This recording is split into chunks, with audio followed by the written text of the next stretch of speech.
never saw a man meet death with finer courage. Don't let her stay in there too long.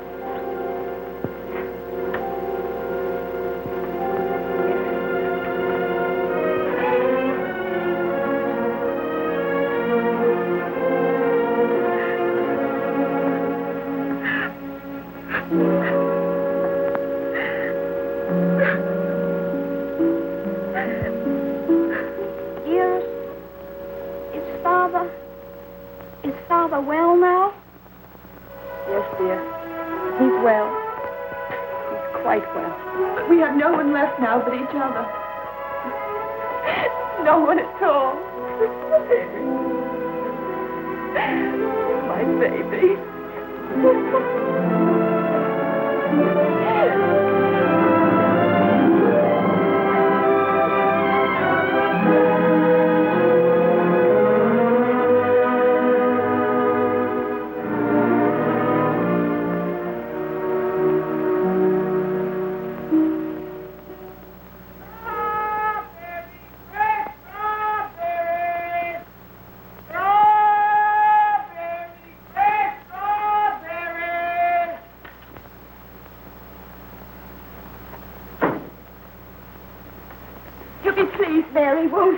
The darling. To think of him getting the like of that for his birthday. Sure, he'll be the happiest boy in all Brooklyn till he falls off of it. Yeah.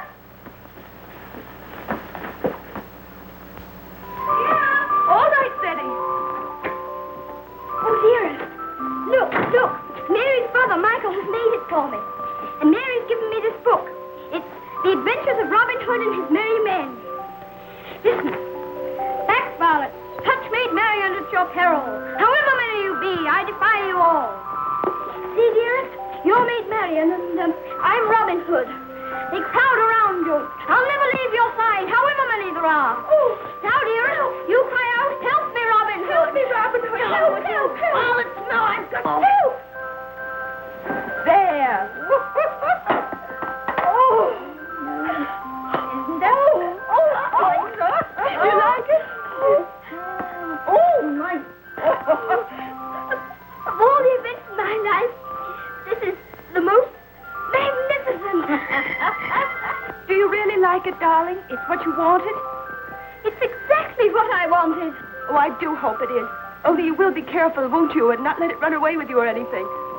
I suppose I'm about the safest bicycle rider in the whole of Brooklyn.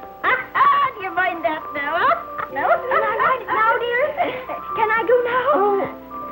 I can't wait 1 minute. Mr. Hobbs has to see us and Dick. Can I go now, dearest? At once? Yes, dear, only do be careful. Oh, there we are. Oh, you know. Let's go. Steady, do be careful of the streetcars as you get off the sidewalk. Wait a minute. Yes. Goodbye, dear. Goodbye. Oh, be careful, love.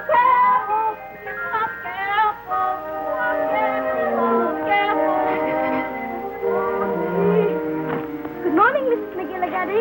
Good morning, Sadie. A very good morning. How are your bones today, Mrs. McGillicuddy? Oh, none too good after the rainstorm yesterday. Oh, they ate last night something cruel. Ties me up in knots, the rain does. Does it? How very peculiar. But it's a fine day to go bicycle riding. Oh, I suppose so. For them that has bicycles and can ride them. I suppose everybody who has a new bicycle will take it out and ride it today. Glory be to goodness, and whose bicycle might that be? It's mine. It's my birthday present from dearest. Oh, it's a daisy. Fine enough for the president to ride. And it has all the latest improvements. Oh, sure, it sounds like the bells of St. Patrick. Sure, it's the luckiest boy in the world, child. Well, I'll have to be going. Oh, I nearly forgot. Please choose my apple now, Mrs. McGillicuddy. But would you mind keeping it for me until I get back? Sure.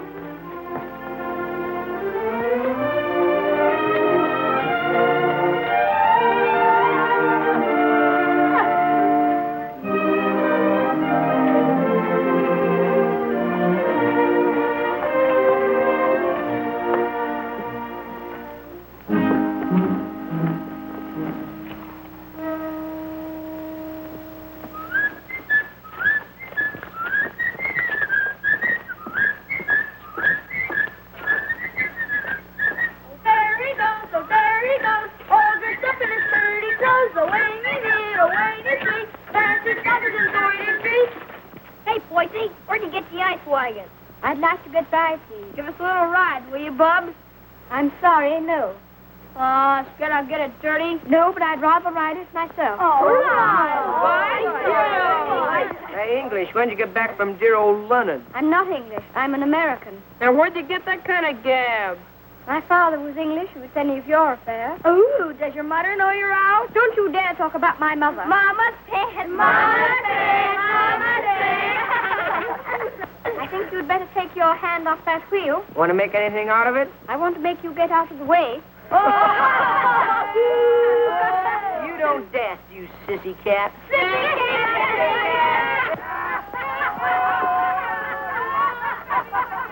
Wait a minute, Steady. Don't let him bluff you. I'll be right there.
Why couldn't that copper leave us alone? We had him licked. Thanks terribly for coming to my rescue, Dick. Oh, Nix, that makes us even for me giving you the mumps. They didn't even scratch it. Gee, Runkers, where'd you swipe that? The Earth gave it to me. Isn't it magnificent? It's a Lollapalooza. I want you to be the very first person to ride on it. Oh, thanks.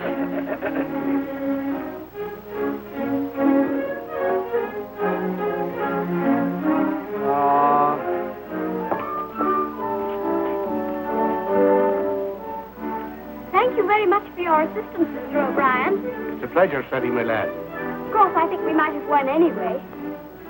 Sure, and don't I know it? But I had to keep you from committing murder. I tell you what, Dick. I'll just go once around the block, and then you can ride it down to Mr. Hobbs' store. Make it later, 'cause right away I gotta go see my brother Ben off. He's going out west.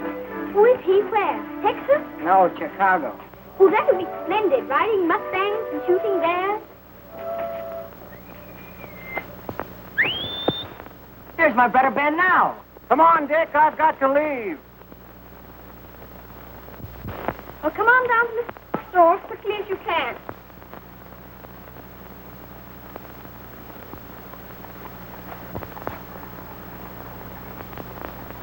What do you say to a little birthday party?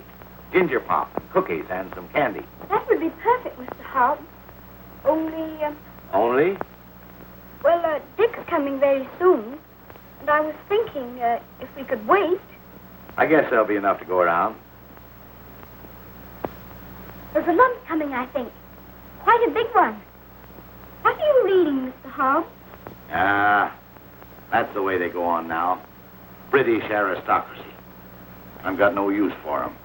Earls and marquises going around as if they was lords of creation, wearing their coronets. Did you ever know any marquises, Mr. Hobbs? Or earls? I should say not. I'd just like to catch one of them inside here, that's all.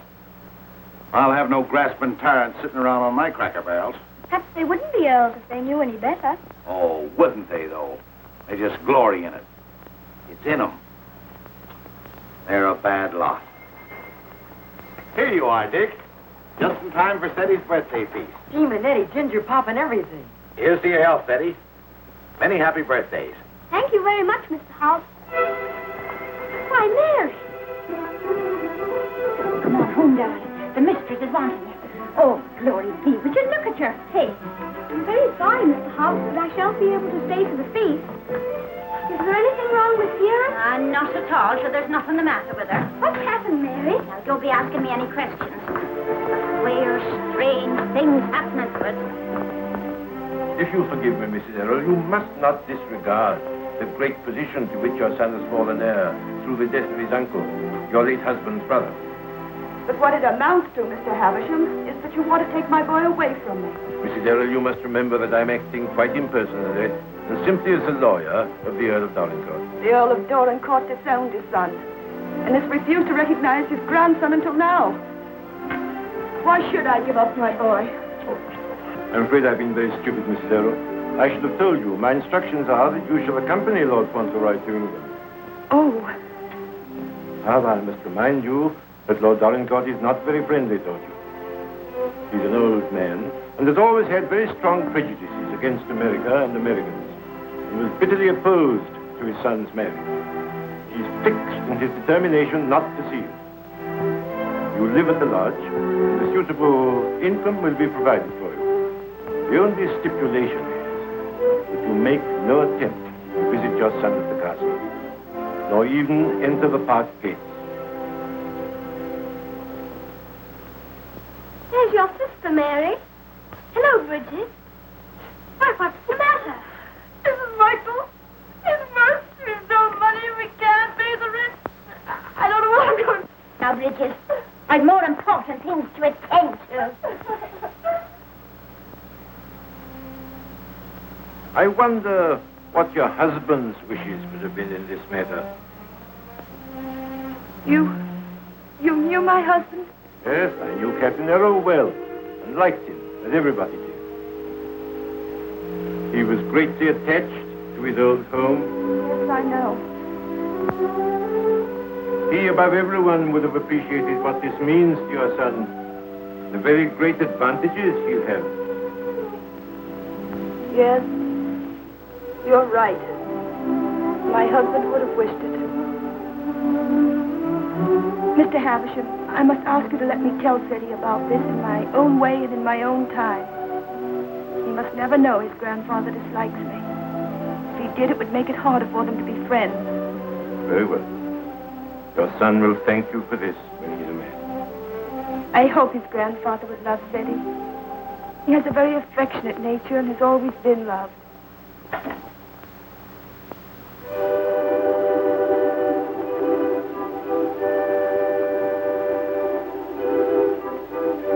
This is Mr. Havisham, dear, whom your grandfather has sent to see us, all the way from England. How do you do, sir? So this is little Lord Fauntelroy.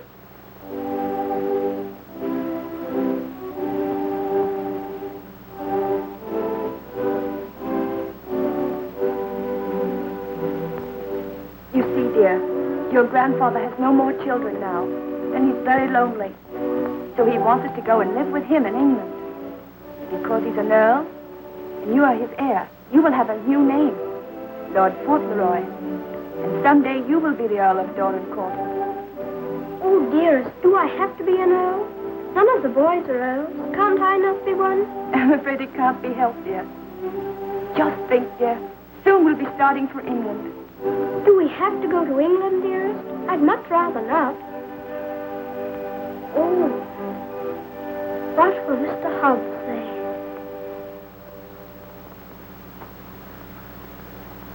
Anything else, ma'am?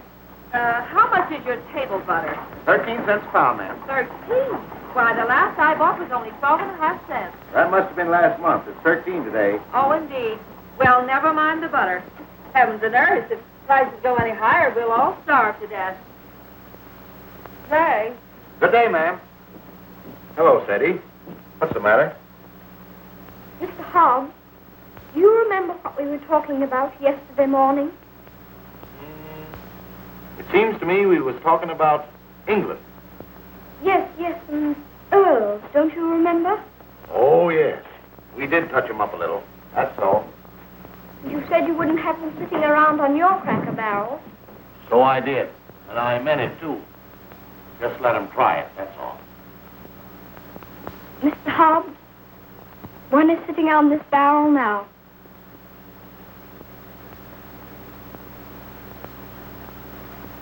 What? Yes, I am one. Or I'm going to be. I won't deceive you, Mr. Hobbs. It's the heat.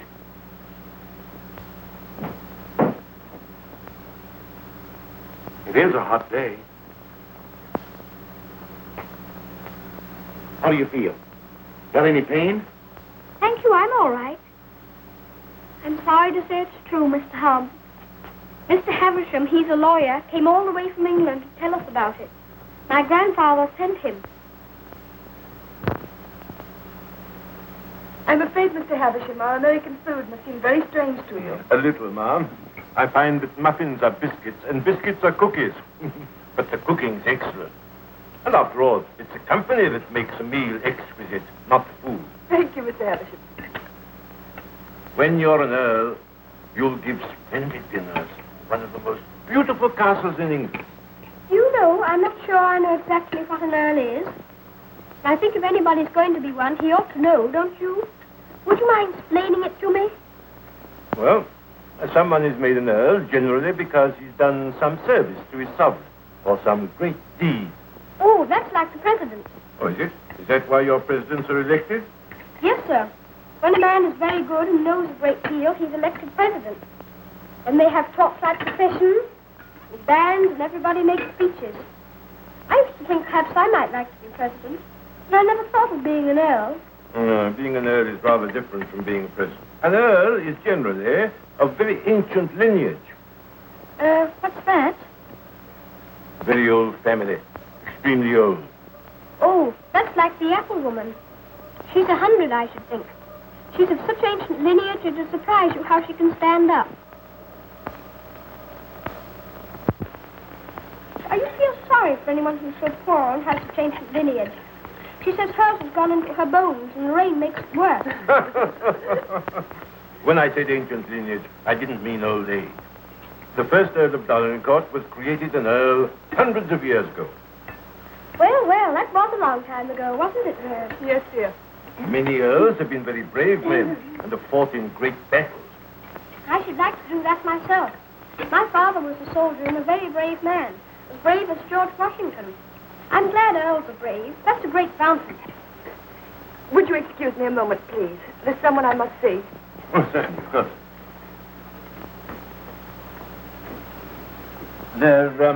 There's another advantage of being an earl. Some of them have a great deal of money. That's a good thing to have. I wish I had a great deal of money. Do you? Why? Well, there's so many things a person can do with money. If I were very rich, I'd buy the apple woman a little tent to put her stall in, and a stove. And I'd give her a shawl, because then her bones wouldn't feel so badly. And what else would you do if you were rich? I'd buy Dearest all sorts of beautiful things. Dearest? I call Mother Dearest because Father did. And there's Dick. And who's Dick? Dick's the bootblack. I buy him some new cloths and brushes and a new sign and start him out fair. He says that's all he wants, is to start out fair. Is there anything else? Well, I think Mr. Hobbs would like a gold watch and chain. But what would you get just for yourself if you were rich? Isn't there one particular thing you've dreamed of having? Yes. Pony. But I suppose that would be too much to even dream about. I'm so sorry. A poor woman who was in trouble came to see me. Oh, is it Bridget? Yes, dear. I wish we could do something for her. She has 6 children, and her husband is out of work. He has inflammatory rheumatism, and that's the kind of rheumatism that's dreadful. Before I left Dorincourt Castle, the Earl said that if you expressed any wishes, I was to gratify them and give you anything you desired. Now, here are £5. In your money, $25. If you have any desire to assist this poor woman, I'm sure your grandfather would wish it. Can I have it now? Can I give it to her this minute? May I be excused, please, dearest? Yes, Freddie. Bridget! Bridget! Wait a minute! Here's money. My grandfather gave it to me. For you. That's a great deal of money, Mr. Havisham. We've never had very much. I'm just beginning to realize the great power Seti will have. Such a child still. I'm a little afraid. I think from what I've seen of him, that you have nothing to fear. Oh, I hope not. He mustn't be spoiled by all these wonderful changes.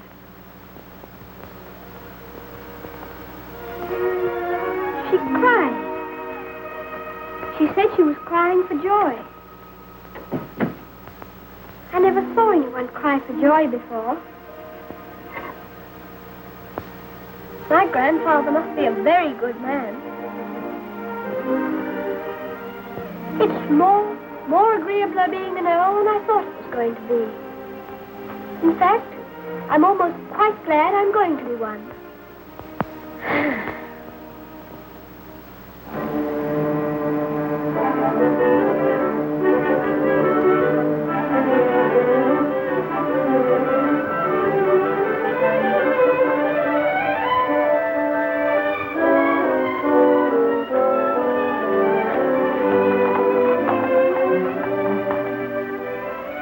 We always liked that little house, didn't we, dearest? We always will like it. Yes, darling. Yes.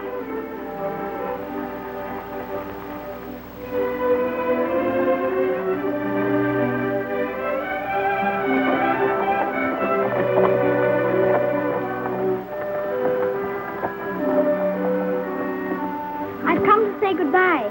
I have to go to England to be a lord, and I shouldn't like to have your bones on my mind every time it rains. Oh, bless your dear little heart with all your kindness to me. This Bones is as quiet as anything. Can I give you a kiss for love? Of course.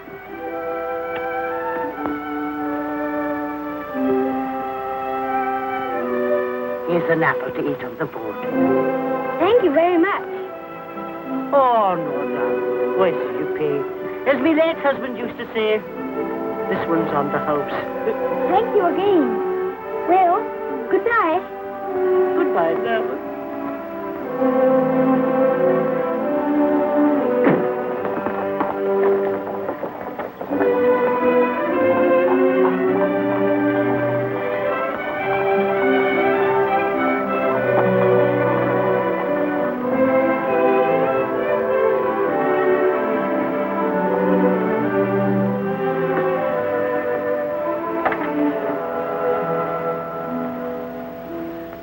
Well, Well, well, well, well, goodbye. I hope trade will be good. Gee, if trade gets any better, I'll be rolling around in diamonds and pearls. That would be splendid, wouldn't it? I hope you have every sort of luck and happiness. Thanks, same to you, and I hope you think about us sometime when you're way over there, as they say, on foreign soil. I'll think about you all the time, and I'll write to you, and you must write to me. Here's where you send your letter. Gee, I wish you wasn't going away. Thanks, mister, for all the swell things you've done for him. Certainly deserves it. He's a game little kid. Gee, I almost forgot. Here, I bought this for you. It's a handkerchief. You can use it when you get among them swells. Oh, Dick, it's beautiful. It's extraordinary. I'll use it always. Thank you, Dick. Thank you very much. Well, goodbye. Well, goodbye.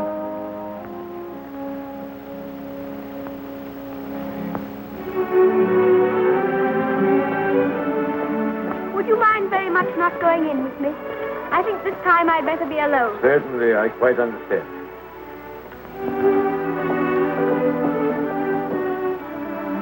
This is for you, Mr. Hobbs.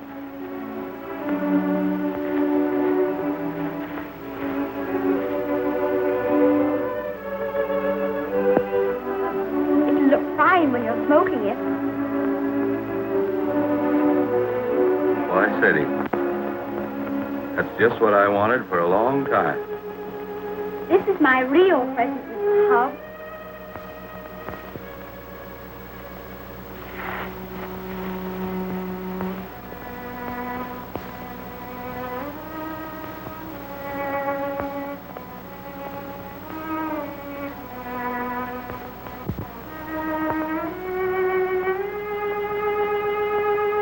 something written on it, inside the case.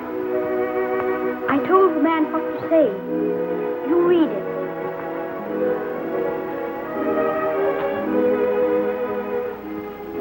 From his oldest friend, Lord Fauntelroy,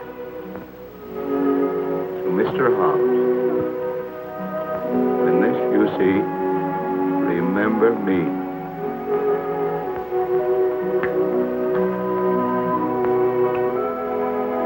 When this you see, remember me. I don't want you to forget me. Oh, I won't forget you. Don't you go and forget me when you go over there amongst those British aristocracy. I shouldn't forget you, whoever I was among. I hope you'll come to see me.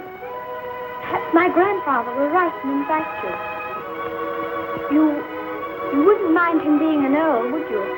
I mean, you wouldn't stay away just because he was one. Oh, I'll come and see you.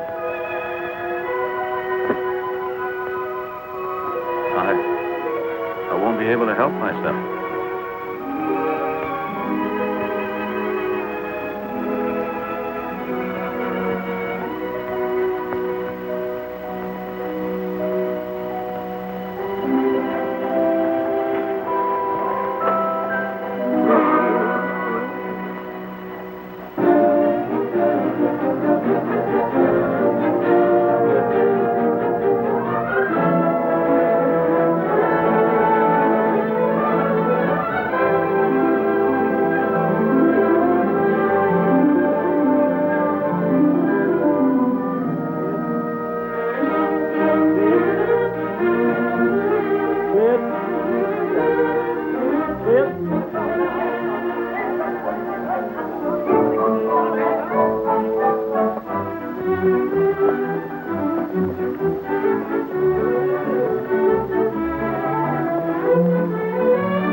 Castle, dearest?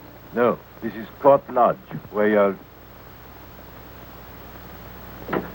Here's Mary. We had a splendid time in London, Mary. I'm so glad you came before us, Mary. We don't feel so strange finding you here to welcome us. It is a great happiness I wish you, Ma'am, in your lovely new home. This is Mrs. Baines, the cook, Mum, and that's Susan, the parlour maid. I'm sure we'll do everything, ma'am, to make you comfortable. Oh, I'm sure you will.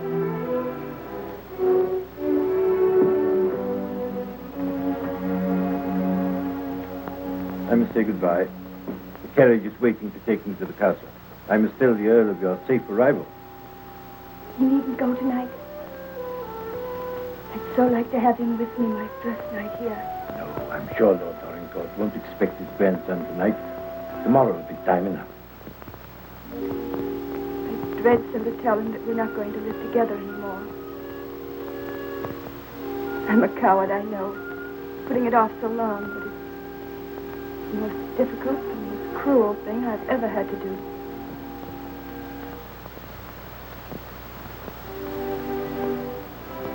I wish you'd tell his lordship, please, that I'd rather not have the money. You mean the income he wishes to settle on? I have a little money of my own. It's quite enough to live simply on. I must accept the house, of course, because that makes it possible for me to be near Seddy. I'm grateful to him for that, but... He'll be very angry. He won't understand it at all. I think he will understand. He must understand that I can't accept money from a man who hates me so much that he's separating me from my boy. I'll deliver your message.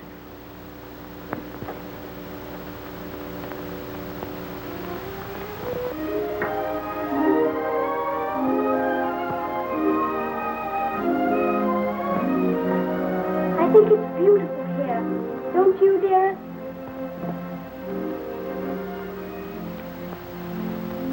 Steady, darling. There's something I must tell you.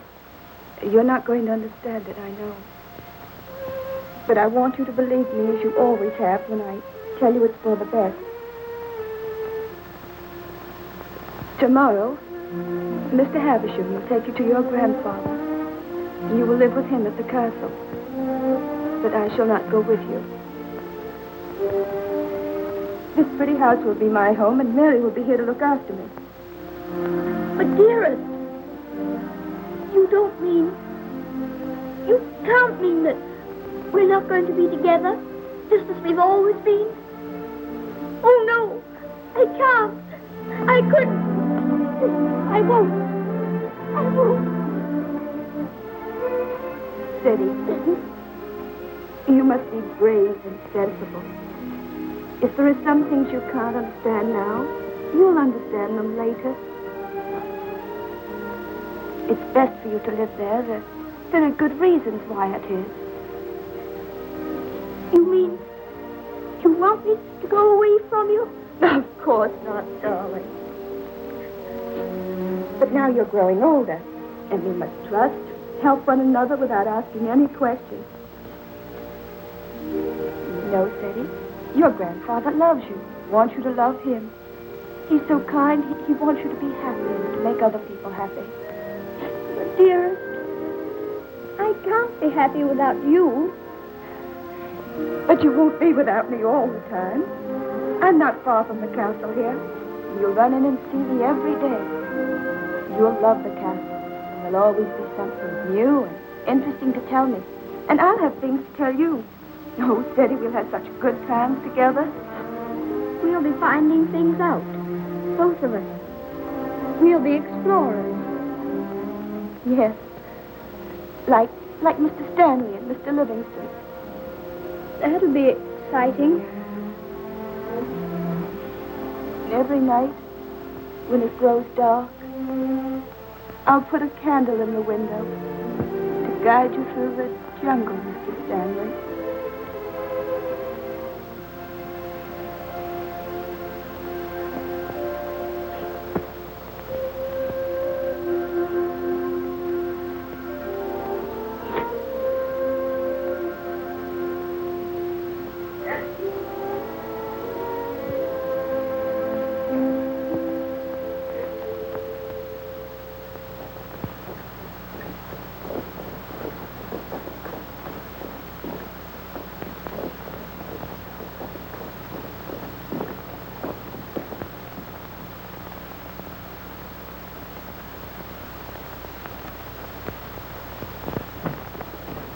Ah, Newick, how's his lordship? In a rare mood this evening he is.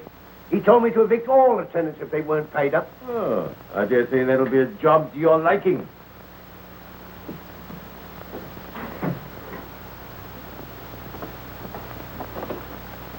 Oh, sir. Ah, Purvis. Glad to see you again. Very glad to see you. Oh, idiot! Do what you're told. Bring what's ordered. Gout. Oh, yes, sir. These last few weeks have been the worst I've ever known, sir. I'm surrounded by a lot of incompetent nincompoos. Shut the door, you blockhead! I can't stand him no longer, Mr. Purvis. He's too much for any man. Cursing and swearing and calling people out the names like he does. And it ain't just today, it's every day. Thomas, you brought in the 63 port. The first at 51. Was I to know he didn't say? That's another bottle. What business you got drinking port anyway? I can't see. The most amiable and affectionate of grandparents. In fact, he already regards you as a wonder of generosity.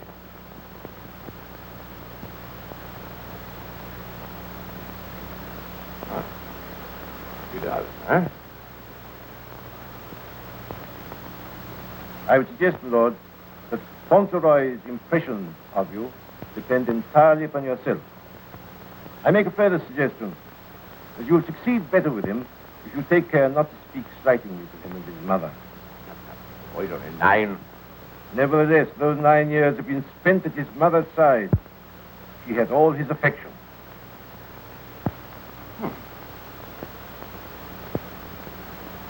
Seems to me generous,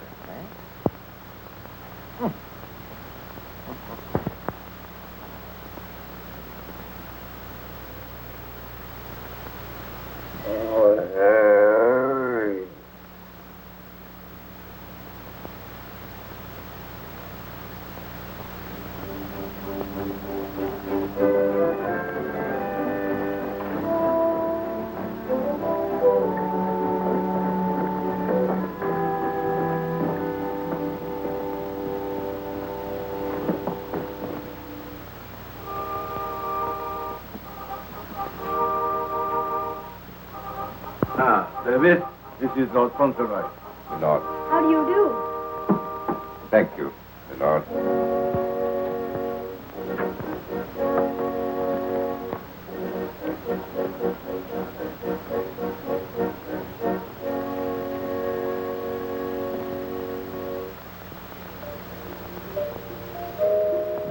My lord.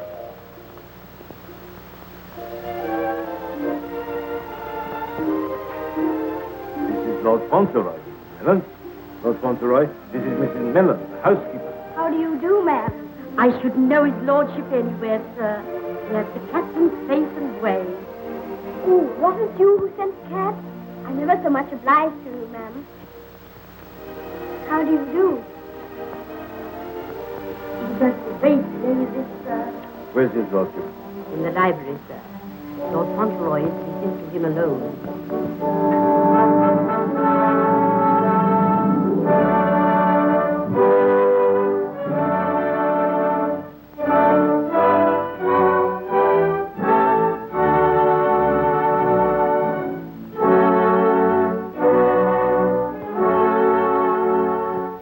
Lord Fauntelroy, my lord.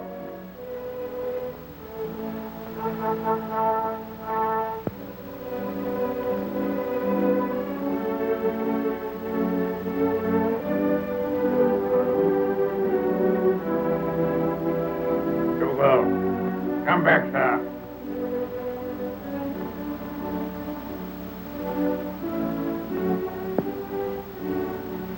How do you do, sir?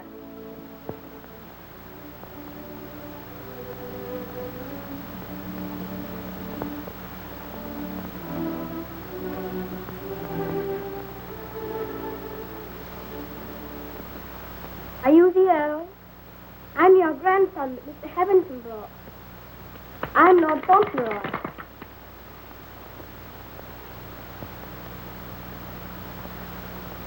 I hope you're quite well. I'm very glad to see you. Ah. You're glad to see me, are you? Yes, very.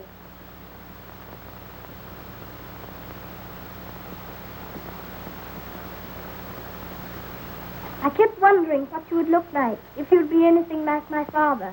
Oh, and am I? Well, I don't think you are, very. You're disappointed, I suppose. Oh, no. Of course you would enjoy the way your grandfather looked, even if he wasn't like your father. You know how it is yourself about marrying your relations. Eh? I'm not sure that I do. Oh, any boy would love his grandfather, especially one who's been as kind to him as you've been. Oh, so I've been kind to you, have I? Yes. I'm ever so much obliged to you about Bridget and the apple woman and Dick. Bridget? Dick? Apple woman? They were particular friends of mine. You know, they were the ones who gave me all that money for. The money you told Mr. Havisham to give me if I wanted it. Oh, the money you were to spend as you liked, eh? So you spent it all on these people, did you? Bridget, Dick, and the apple woman. Yes, and I gave Mr. Hobbs the gold watch and chain and the pipe. I put some poetry in the watch. It was, "When this you see, remember me." I'm going to miss Mr. Hobbs very much. Who is Mr. Hobbs? He was our grocer. Fancy vegetables and groceries, you know. He's my closest friend. Mr. Hobbs is a very clever man. Do you know he can recite the Declaration of Independence right through?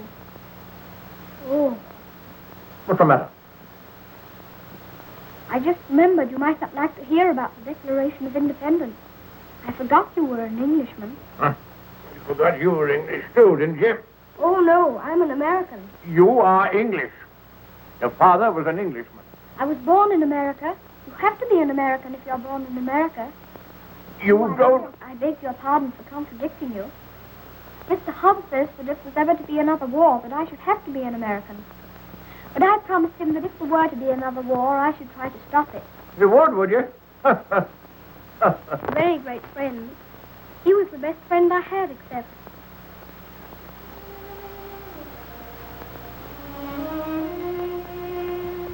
Fauntelroy, what are you thinking of? I was thinking of Dearest. Who is Dearest? She is my mother.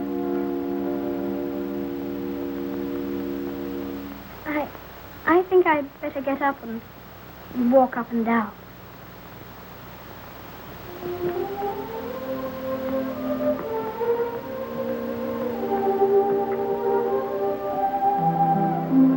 He's a very nice dog. He's my friend. He knows how I feel. How do you feel?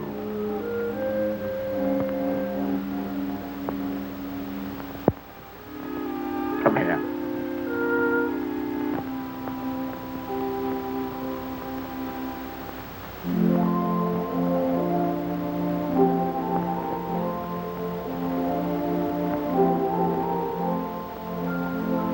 You see, I never was away from my own house before.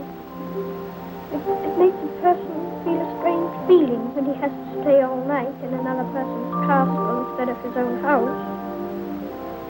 But dearest is not very far away from me.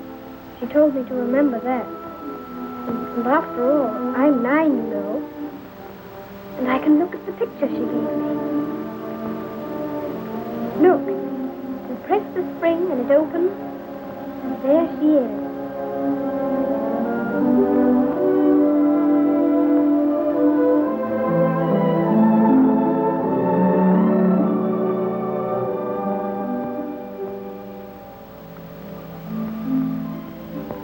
And I suppose you think you're very fond of her. Yes, I do think so, and it's true. Mr. Hobbs and the others were my friends. The dearest is my close friend. My father left her to me to take care of. When I'm a man, I'm going to work and earn money for her. Oh. What do you think of doing? Well, I did think of going into business with Mr. Hobbs.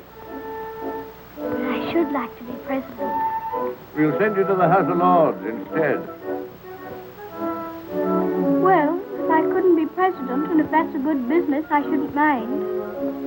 The grocery business is dull sometimes. Yes, so the House of Lords. But it's the business that every Earl of Dorincourt goes into. I shall have to talk to Dearest about it.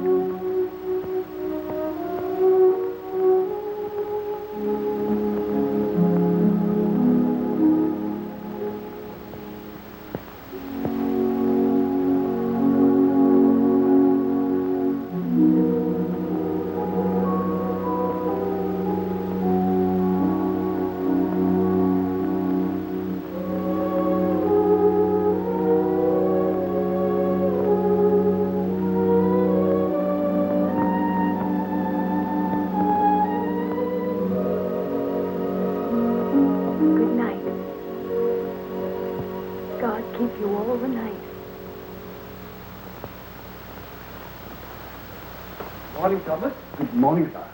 Is Lordship in the library, sir? And such goings on I never heard in all my life. Do you think it'd be all right for me to see him? Oh, yes, sir. He's expecting you.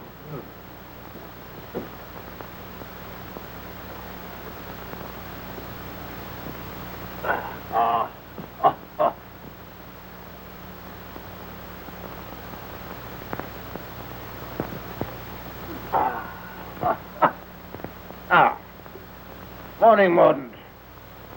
Found a new employment, you see. Any good at marbles, Mordaunt? My muscles are a little stiff, my lord, but I'll see what I can do. No, pity about that. I'd forgotten about your age.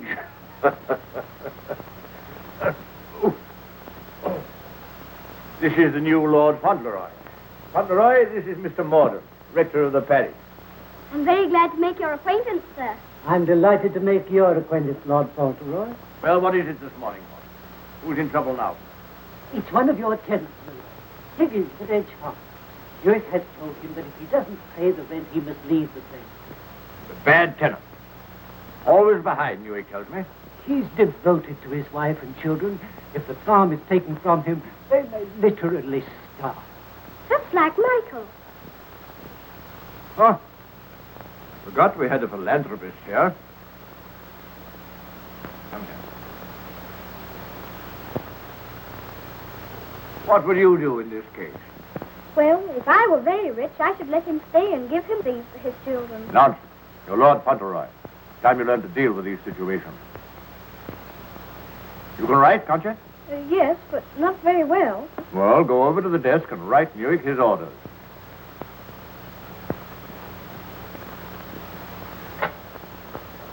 Now, what must I say? You must say... Higgins is not to be interfered with for the present.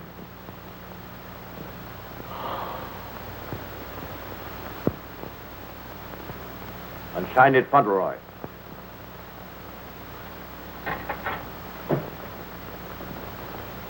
Do you think it will do?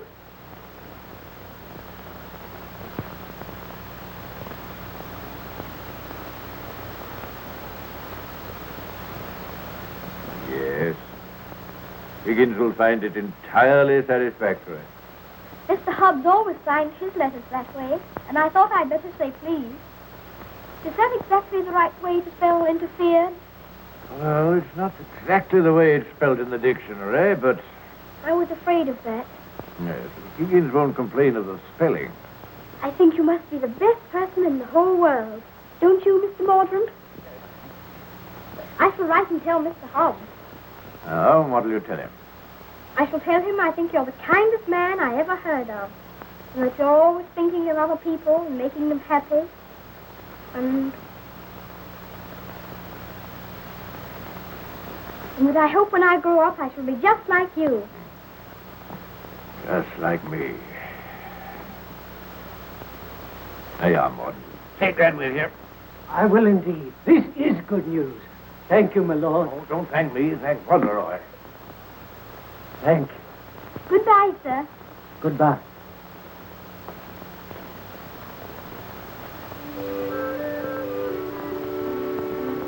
May I go to see dearest now? I think she'll be waiting for me. There's something for you to see in the stables first. Ring the bell. In the stable?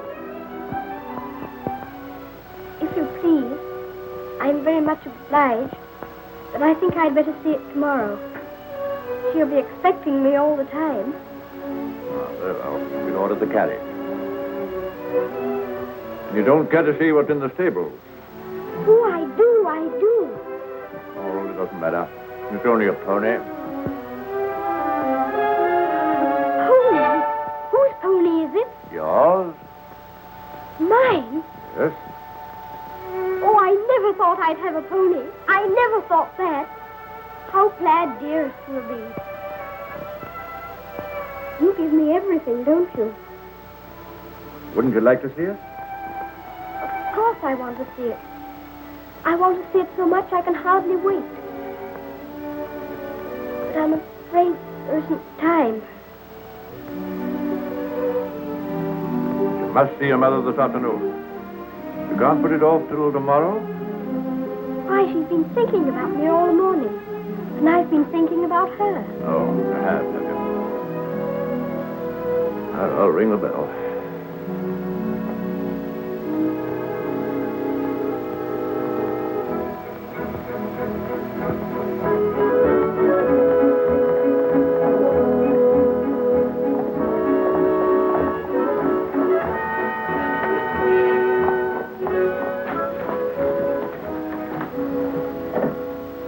Let me give you your stick. Just lean on me when you get out. I'm not going to get out.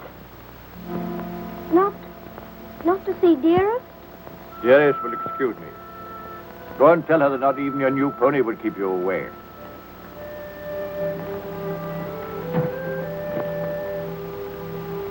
She'll be disappointed. She'll want to see you very much. I'm afraid not. The carriage will call for you as we come back. Drive on, Jeffries.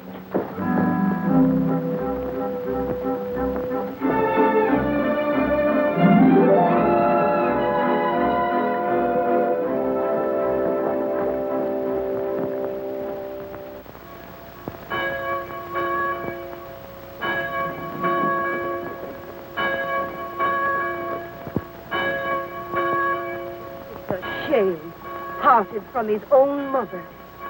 Cook at Court Lodge was telling Sarah she'd never have worked for a sweeter lady than Mrs. Errol. The letter was written by the little gentleman his own self, signed with his name to it. Fauntelroy, as large as life. The little precious. Aye, that's the mother. pretty young thing, too. Good morning, Mary. Good morning. God bless you, ma'am. Thank you. Good morning, ma'am. Good morning. It's his lordship coming to services. That's a new notion.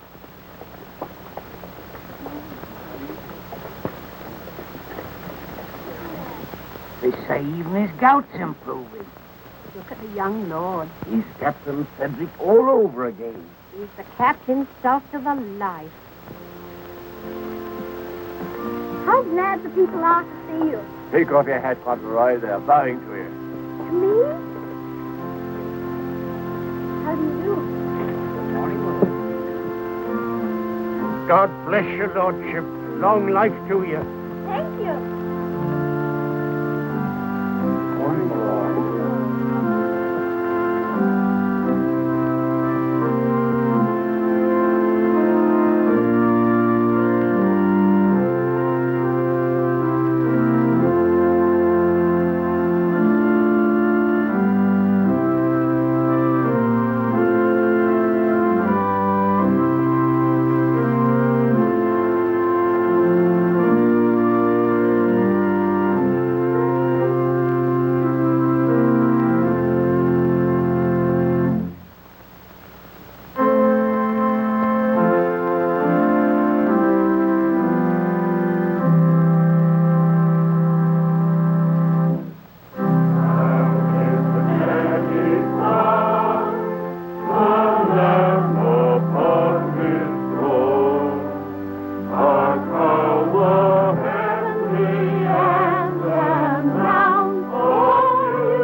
Yes, I suppose he's come to have a look at his new landlord. Yes, my lord. I understand his young lordship was kind enough to speak for me, and I thought I'd like to say a word of thanks. I've got a great deal to thank your lordship for. Oh, I only wrote the letter. It was my grandfather who did it. You know how good he always is to people. Is Mrs. Higgins well now? Yes, your lordship. The missus is better since the trouble was took off her mind. My grandfather was very sorry about your children having the scarlet fever. You see, Higgins, you people have all been mistaken about me. Lord Fauntelroy understands me. If you want a little reliable information on the subject of my character, apply to him. Get in the carriage, Fauntelroy.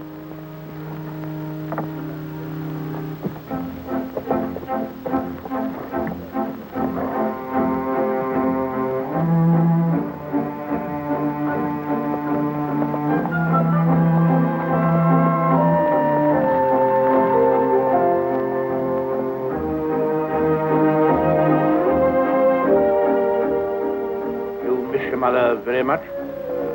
Yes, sir. I miss her all the time. You don't miss her, do you? I don't know her. I know. And that's what makes me wonder. She told me not to ask any questions, and I won't. See her almost every day, don't you? Isn't that enough? We used to see each other all the time. And we could tell each other things without waiting. Well, don't you ever forget about her? No, sir. Never. I shouldn't forget about you, you know.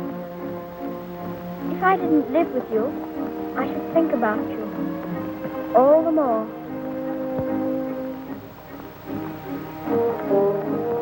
On my word, I believe you would.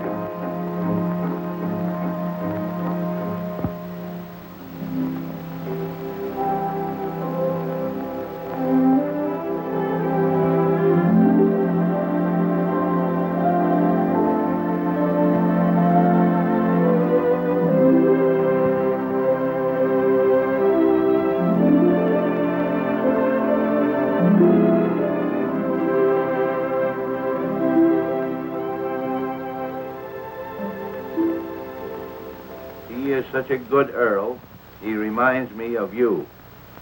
He is a universal favorite. Well, reminds me of you. Think of that now. He's known this Earl only a little while, and we was lifetime acquaintances. I don't know as I want him to be reminded of me by this Earl. They've been using influence on him, I bet you. You're right. They got twisty ways, those aristocrats. They'd wheedle their little finger around your heart as soon as look at you. All for their own purposes, mind. It's a pity they're making an oil out of him. Yeah. He would have been a shining light in the grocery business. A shining light. Do you know any particulars about that stuff like castles and oils? No, not much. Except they're haughty and mean. Here's a Jim Dandy letter he wrote. Almost as good as seeing it. Only it ain't, of course. Oh, he was a plum daisy of a kid. I bet you sometimes he wishes he was back here. I do. You lonely? Oh, not so bad. Where you living now? Oh, me and two other fellas, we got a room in a lodging house. The other two fellas, they get drunk and fighting, but it's cheap. Oh, that's no sort of a place for a lad like you to be living. Now, look here. I got a clean, dry loft over my stable, and there's no bed you can have. Why don't you come here and stay? Won't cost you a cent. Gee, you mean that, Mr. Hobbs? Well, certainly I do. Yahoo! Gee, Mr. Hobbs, talking about oils. You ain't no oil, you're a prince. Oh, sure.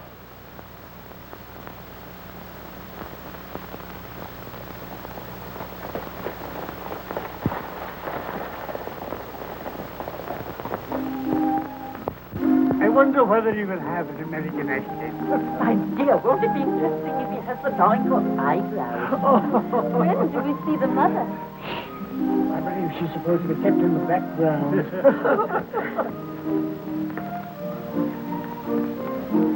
Well, Molyneux, is this the boy? Yes, Constantia, this is the boy. Fauntelroy, this is your great aunt, Lady Lorridale. How do you do, great aunt? How do you do, young man? You're like your father. I loved him more than most people in this wicked world. Oh, did you know my father? Know him, of course I do.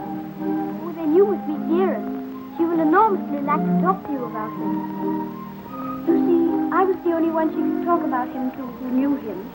But I was so small when he... Yes, Fauntelroy, this is your great uncle, Sir Harry Lorridale. How do you do, sir? Here you're fond of horses. I confess to you, Constantia, that what you'll probably see for yourself. There's a risk of my becoming rather an old fool about him. Becoming? By the way, the mother, what does she think of you? I don't know. I'm not. You must come over to Lorridale Park one day and see us. There's some new cocker puppies in the kennels. You shall have your pick. Oh, thank you very much indeed, Uncle. Only Dougal might be offended. You see, he's very fond of me, and I really shouldn't like to hurt his feelings. Hurt his feelings. That's a good one. Did you hear that, Conrad? Hurt his feelings. This is Miss Herbert Fauntelroy. I want you to be great friends with her. How do you do? Have you met Dougal? He shakes hands beautifully. Shake hands with Miss Herbert, Dougal. He's a great friend of mine. I like making friends, don't you? Yes, I do. May I be your friend? And Dougal. Oh, yes, if you please. Okay, Lumbago, Fortescue. Better, I hope. Thanks. Much better. I've known Dorincourt as well as anyone could know him for 35 years. And that's the first time he's ever bothered to inquire about my health. Most extraordinary. Havisham, you're late. What's kept you? Beg your pardon, my lord. I was detained by extraordinary news. You? What? What news? Not now, if you don't mind. Later, my lord, later.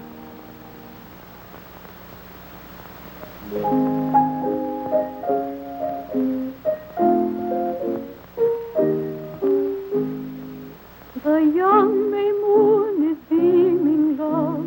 The glow and lamp is gleaming, love. How sweet to walk through Mona's grove, while the drowsy world is dreaming, love. And awake till rise of sun, my dear, the sage's grass will shun, my dear. Or in watching the flight of bodies of light, he might happen to take thee for one, my dear. Charming, charming. What a sweet song. My dear. Thank you, my dear. Thank you. Do you like music? Yes, I like it when you sing it. Dear my Lord Fauntelroy, why do you look at me so? I was thinking how beautiful you are. Oh, Fauntelroy, make the most of your time. When you're older, you'll not have the courage to say that. Nobody could help saying it. Don't you think she's pretty, too? We are not allowed to say what we think. Lord Fauntelroy should say what he thinks. I'm sure he thinks what he says. I think you're prettier than anyone I ever saw, except dearest. I think she is the prettiest person in the world. I'm sure she is.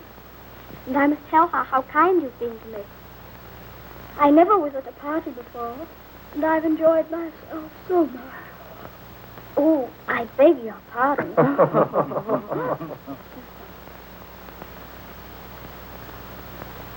Good night, little Lord Fauntelroy. Sleep well. Thank you very much.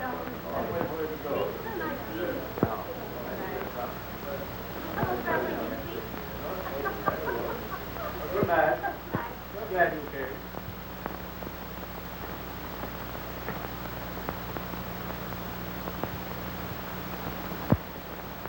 Well, Havisham, what in the world's the matter?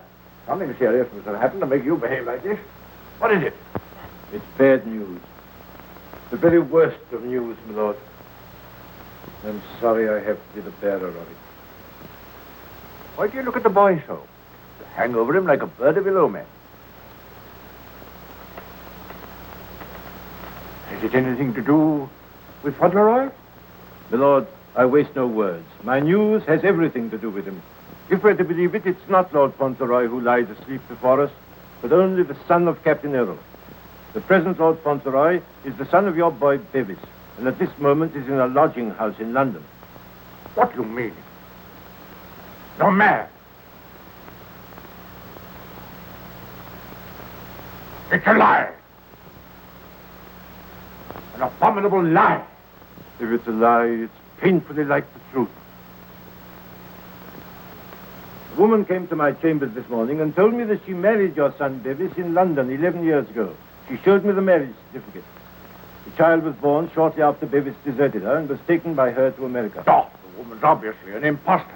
It's a trumped-up fraud. I'm afraid not, my lord. I saw the boy's birth certificate. She's, I'm afraid, a very ignorant person. But she's consulted a lawyer who advises her that her son is, of course, Lord Fauntelroy and the rightful heir.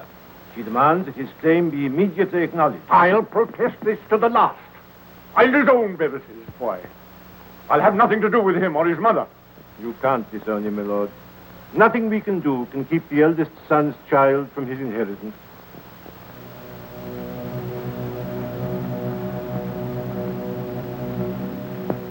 The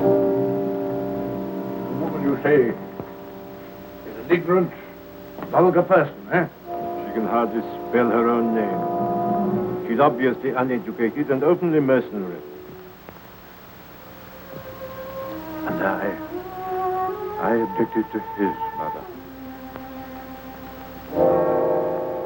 I suppose it's retribution. If anyone had ever told me I could be fond of a child, I wouldn't have believed them.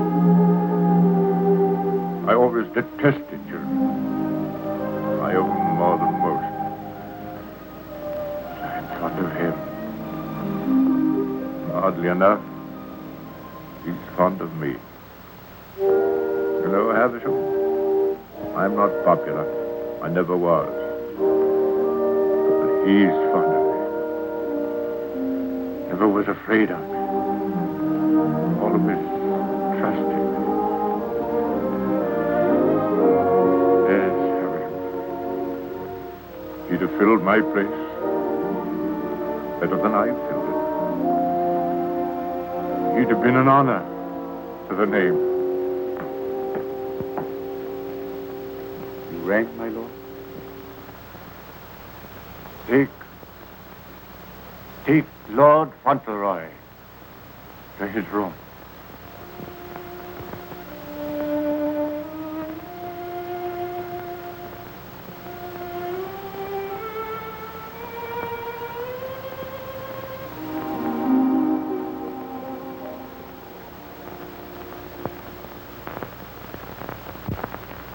What a pity.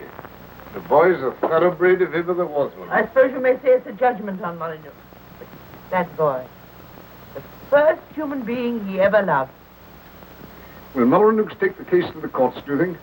Can't tell, he's obstinate enough. Courts of the devil. You go in with your best suit, buckles on your shoes, and come out as nature made you.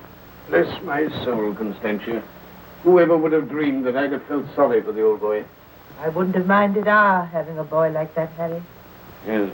Better luck for us, old girl, if we had. I'll tell you one thing. If his little lordship loses his title, the village loses the best friend it has. Aye, that's right. And I'll tell you another thing. It'll drive the Earl mad if this goes wrong for him.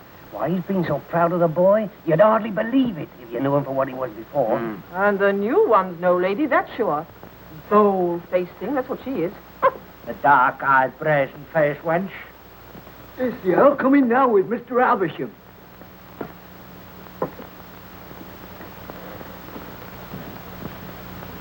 You've someone here calling herself Lady Fauntelroy. I want to see her. Aye. Come the ways, my lord. This way, my lord.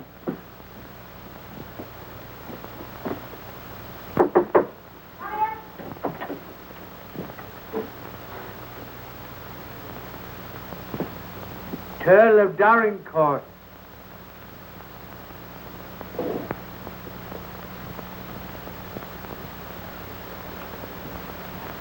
Pleased to meet you, I'm sure, my lord.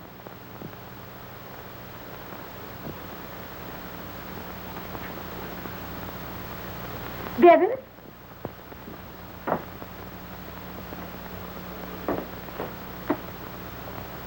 Go shake hands with your grandpa.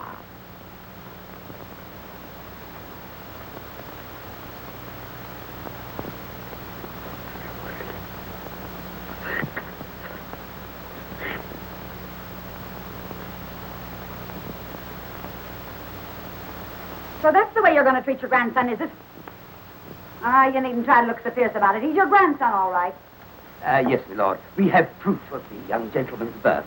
He is the son of the late Lord Fauntelroy. Allow me to introduce himself. Joshua Snade, at your service. My card. I've already had the pleasure of making Mr. Havisham's acquaintance. Lady Fauntelroy has placed all the evidence in my hands. I can assure you, my lord, it is sufficient to justify her case should it come into court. But may I suggest that we come to an arrangement and settle this matter amicably on a friendly basis? Friendly? Ha! Look at him staring at me as though I was dirt. Me, his own daughter-in-law. Oh, your son Bevis married me, all right. And a fine rotter he was. But he was the father of my boy, and I can prove it. Lady Fauntelroy, please. You may think you can fight me, but a lot of good it'll do you. They don't love you around here, and you know it. I've heard plenty about you and your dirty, snobbish pride. Plenty of pride you'll have when I'm finished with you. Unless you want to climb down off your high horse and get reasonable with your own flesh and blood. Lady Fauntelroy, You shut up. I'll stop at nothing, do you hear? I'll drag this case through every court in the land. I'll let the whole world know what you are. You and your precious son, Bevis, deserting me and his own child, a babe in arms. How I've suffered, heaven only knows. And you standing there looking at me and my boy as if we were scum. You ought to be ashamed of yourself. You say you married my eldest son. If that's proved to be true, the law's on your side. In that case, your son will be Lord Fauntelroy, and you will be provided for. But I warn you, the matter will be sifted to the very bottom. I'll only add that I want to see nothing of you or your boy as long as I live. After my death, you can, unfortunately, do as you please. Yes, you're exactly the kind of person that I should have expected my son, Bevis, to choose.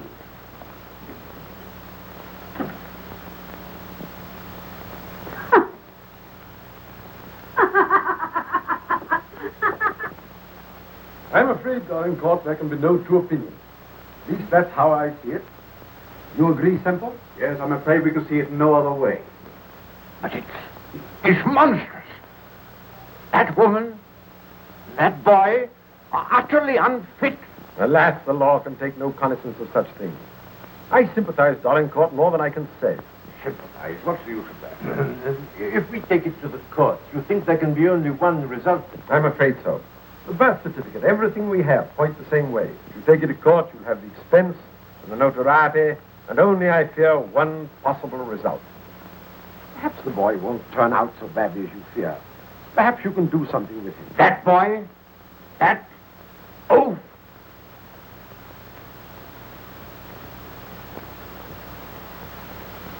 Who's the other one?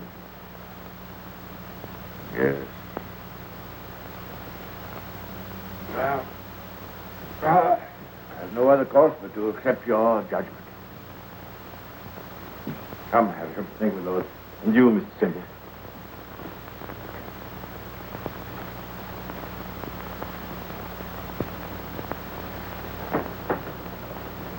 It's the Earl, ma'am. The Earl himself. Show him in.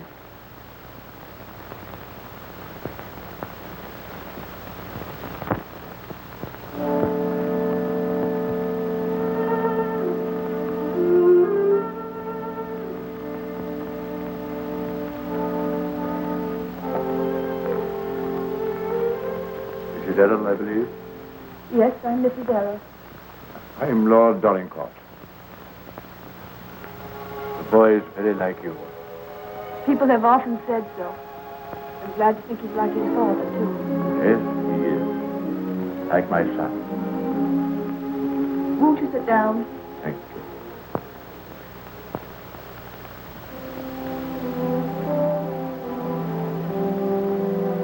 I've come to tell you that I've had the very best, the highest legal opinion.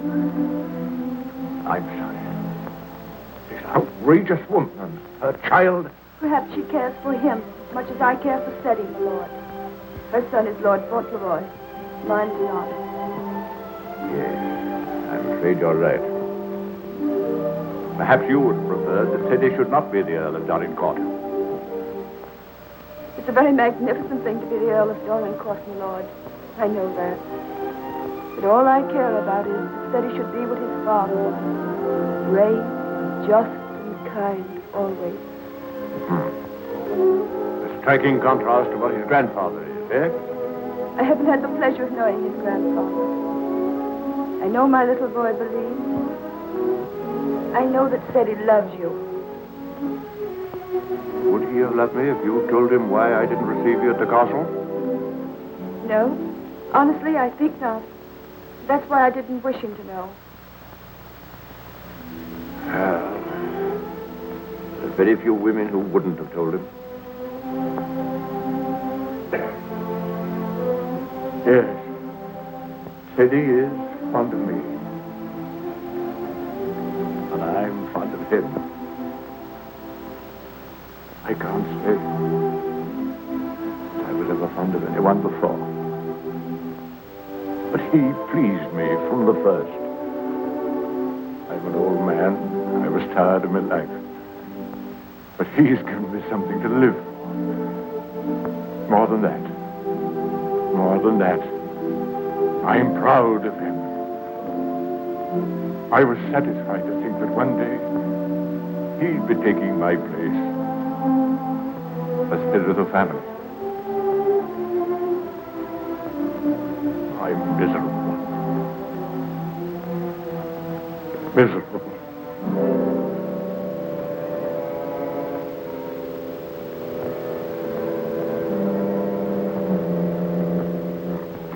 Please sit down.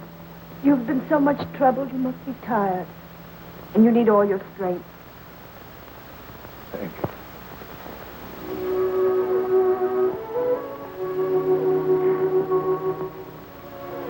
Perhaps it's because I'm miserable that I've come to you. I used to hate you. I've been jealous of you. This wretched, disgraceful business has changed all that. And after seeing this repulsive woman who... Well, I felt it would be a relief to come to you.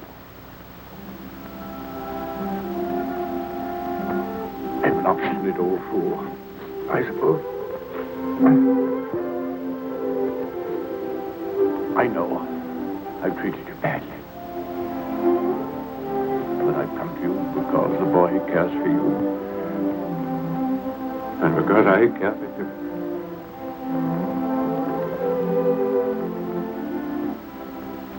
Treat me as well as you can. For the boy's sake.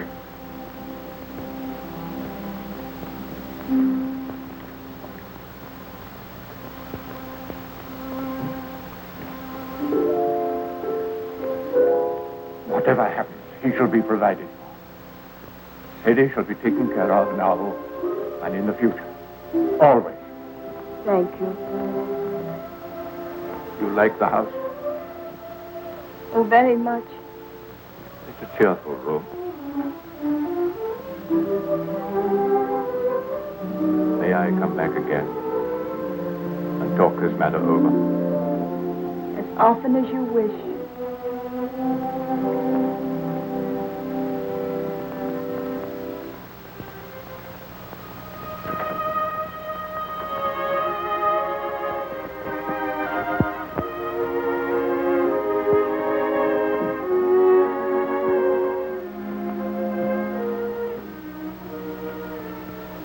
Heard bad news, haven't you? Yes. The worst. And I'm not Lord Fauntelroy anymore, am I? She's beaten me. Then the other boy, he will have to be your boy now, won't he? Like I was? No. He'll have to live in the castle if he's Lord Fauntelroy, won't he? That common little brat shall never enter this place in my lifetime. I'll take care of that. Then I can still be your boy, even if I'm not going to be the Earl? Just like I was before? My boy. Yes, you've been my boy as long as I live. And by Jove, sometimes I think you're the only boy I've ever had. Then I don't care about the Earl part at all. I thought, you see, that the one that was going to be the Earl had to be your boy. That I couldn't be. I shall never take anything from you that I can hold for you. Come what may, you shall have all that I can give. All. And dearest, will her house be taken away from her? No. They can take nothing from her. Nothing from either of you. Come. Time you were asleep.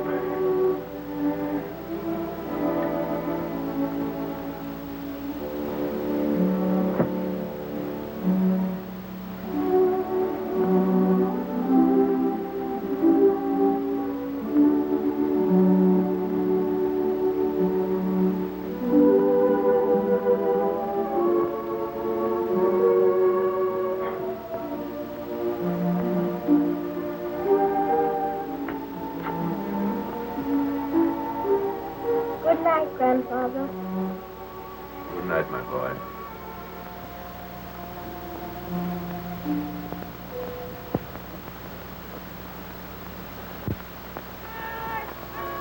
The aged Earl remains secluded in his castle and refuses to have any communication with the rightful heir.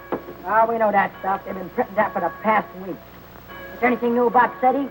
Yes, here it says, the prospects do not look very bright for the false claimant, Cedric Earl of Brooklyn. Oh, I'm jiggered. At last they've succeeded in robbing him out of being an earl. I thought you was against oils. So I am. Ain't it just like him? Cheating the poor kid out of his rightful estates. Now what's going to become of it? I know one thing. He done everything in a well for me, and he can always come back here and have half of my shoe shining business. Well, now I'll tell you, Dick. I'd always had it in my mind that Steady would come in with me someday. He'd be a shining light in the grocer business. The new Lady Fauntelroy was formerly an actress. She is said to have played in New York and London. Continued on page 5. Here's a picture of her.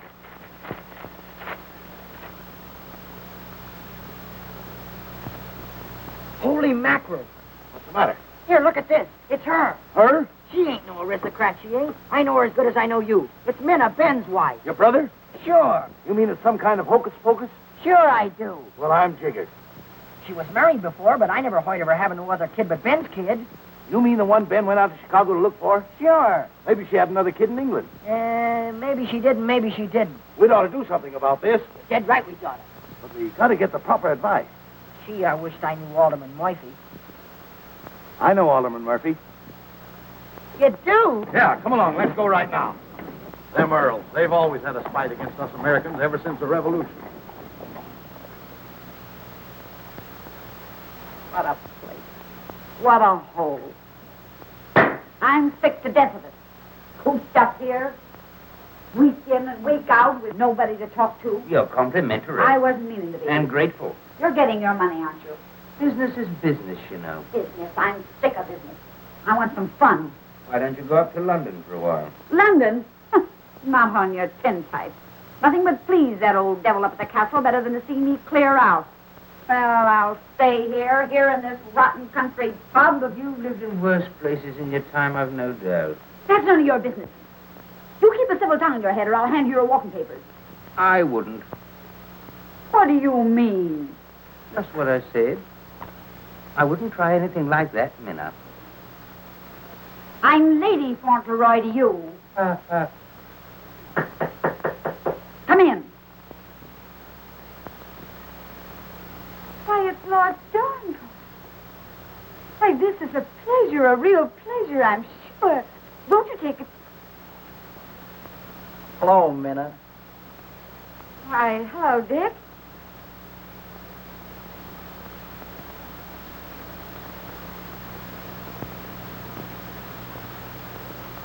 Hi, Ben. What are you doing here? Where have you been all this time? You know her? Funny if he didn't, seeing as how he was my second husband. Where is the child? What child? You know what child, our boy Tom. Oh, Ben. But you know, you must have heard. Someone must have told you. I meant to write you, but I didn't know where you were. If that's true, who is this boy you've got with you? That's none of your business, Ben Tipton. Can I see him? No, you can't. Tell us, please, why Mr. Tipton should not see your boy. Oh, hello, Uncle Dick. Well, I'll be jiggered. You are. You're a dirty pair, you are. Coming all this way to spy on me, trying to do me hurt. I'll have the law on you for the way you're hounding me. You. Tyler! Come here, Tom.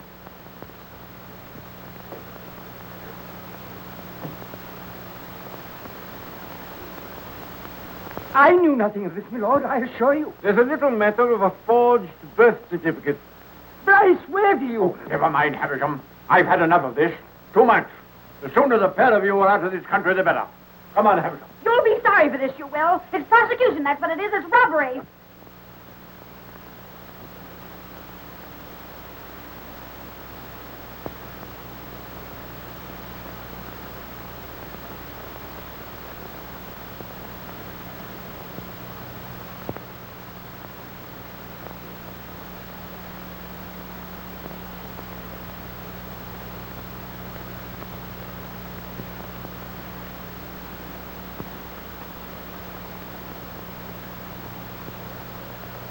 This will be somewhat in the manner of a museum, my lord? Well, not exactly a museum, Mr. Hobbs. They're portraits of my ancestors. Your aunt's sisters. All of them? I'll be jiggered. Your great uncle, he must have had a family. Did he raise them all? I mean that they were earlier distinguished members of the family. You know, Earl, I used to have a very poor opinion of you aristocracy, but I've changed. I'll take you, for instance. You're a pretty good sort, even if you are an Earl. I'm very gratified.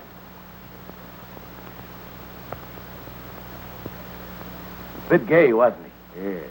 That's why I had the gout, Mr. Hobbs. Oh. And they was all Earls. And said he's going to be one. And own all this. And he'll be worthy of it, Mr. Hobbs. Sure he will. All these Earls. You know, I wouldn't have minded being one myself.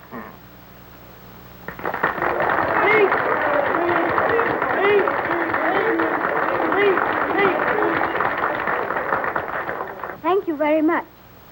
It's such a lovely day. I always like having birthdays, but never one so much as this because you're all so kind to me. My grandfather wants everybody to be happy and comfortable, and I'll want it too when I'm grown up. I think that's all because I'm not very good at making speeches, but I must say that I'm very much obliged to you for liking my birthday. Ripping little nipper. Ain't he a daisy? I'll bet you boys elect him king someday. I didn't know the little fella could talk so good. Why, he makes a better speech than Alderman Murphy. By Jove. Oh, well, I'll be jiggered. And I've another birthday present for you. Another one besides all the things this morning? Yes, the best of them all. Oh, dearest! Oh, dearest! Oh, dearest, I was wanting you here. I was wanting you here so terribly much. Were you, darling? Fauntelroy, your mother's come to live with us in the castle. To live with us? To live with us for always? Are you sure you really want me? We've always wanted you, but we weren't exactly aware of it. Well, Mr. Hobbs, it's so nice having you here with us. I dread to think of you ever going back to America. Not to live there. Not to live there. America's a good enough country for them that's young and stern, but there's faults in it. There's not an aunt's sister among them. Nor an earl.